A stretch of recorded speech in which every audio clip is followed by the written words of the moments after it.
Saudara-saudari, adik-adik, Bapak Ibu, para sahabat Yesus di Paroki Santo Yosef Medari dan di Stasi Santo Thomas Yegan, dan juga para sahabat Yesus dimanapun Anda berada, salam semangat, sehat selalu, Tuhan memberkati.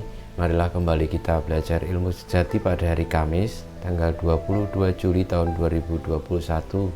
Bersama dengan gereja kita merayakan Pesta Santa Maria Magdalena. Kita mengawali belajar ilmu sejati kita dengan berdoa. Dalam nama Bapa, Putra, dan Roh Kudus. Amin. Allah Bapa yang Maha Mulia, Putramu yang tunggal menyampaikan kabar sukacita Paskah yang mulia kepada Maria Magdalena mendahului para murid lainnya.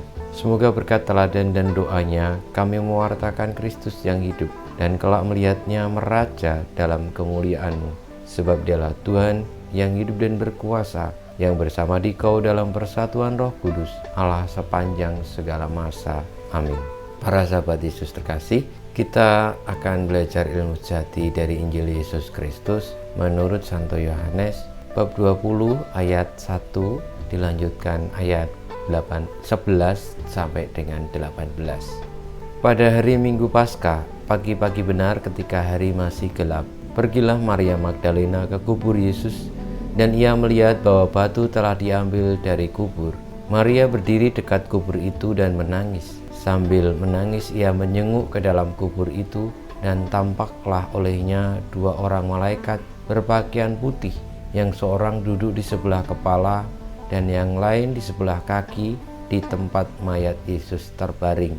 Kata malaikat-malaikat itu kepadanya, "Ibu, mengapa engkau menangis?" Jawab Maria kepada mereka, "Tuhanku telah diambil orang dan aku tidak tahu di mana ia diletakkan." Sesudah berkata demikian, Maria menoleh ke belakang dan melihat Yesus berdiri di situ, tetapi ia tidak tahu bahwa itu adalah Yesus. Kata Yesus kepadanya, "Ibu, mengapa engkau menangis? Siapakah yang engkau cari?" Maria menyangka orang itu adalah penunggu taman, maka ia berkata kepadanya, "Tuhan, jikalau Tuhan yang mengambil dia, katakanlah kepadaku di mana Tuhan meletakkan dia, supaya aku dapat mengambilnya." Kata Yesus kepadanya, "Maria." Maria berpaling dan berkata kepadanya dalam bahasa Ibrani, "Rabuni," artinya guru. Kata Yesus kepadanya, "Janganlah engkau memegang aku, sebab aku belum pergi kepada Bapa, tetapi pergilah kepada saudara-saudaraku dan katakanlah kepada mereka bahwa sekarang aku akan pergi kepada Bapakku dan Bapamu, kepada Allahku dan Allahmu." Maria Magdalena pergi dan berkata kepada murid-murid, "Aku telah melihat Tuhan," dan juga bahwa Tuhanlah yang mengatakan hal-hal itu kepadanya. Demikianlah sabda Tuhan. Terpujilah Kristus. Sahabat-sahabat Yesus terkasih, Maria Magdalena adalah salah seorang santa yang besar di dalam gereja.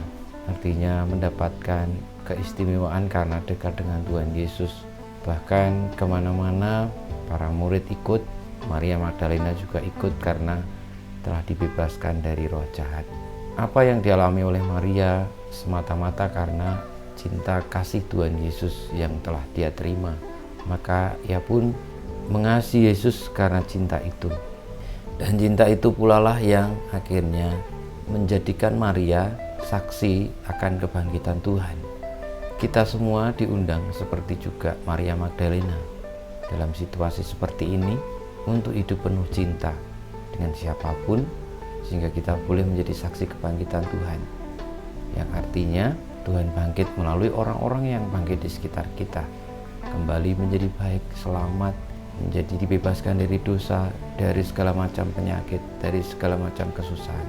Dasarnya adalah karena cinta dari Kristus, sebagaimana Maria Magdalena dicintai pertama-tama oleh Kristus juga. Kita mohon berkat Tuhan. Kemuliaan kepada Bapa dan Putra dan Roh Kudus, seperti pada permulaan, sekarang, selalu, dan sepanjang segala abad. Amin. Ya Yesus, jadikanlah hati kami seperti hati-Mu. Tuhan bersamamu dan bersama rohmu, kita semua hidup kita, perjuangan kita untuk menerima kasih Tuhan Yesus dan mewartakan kasih itu, menjadi saksi kebangkitan Kristus, senantiasa dibimbing, dilindungi, diberkati Allah yang Maha Kuasa, Bapa, Putra, dan Roh Kudus. Amin.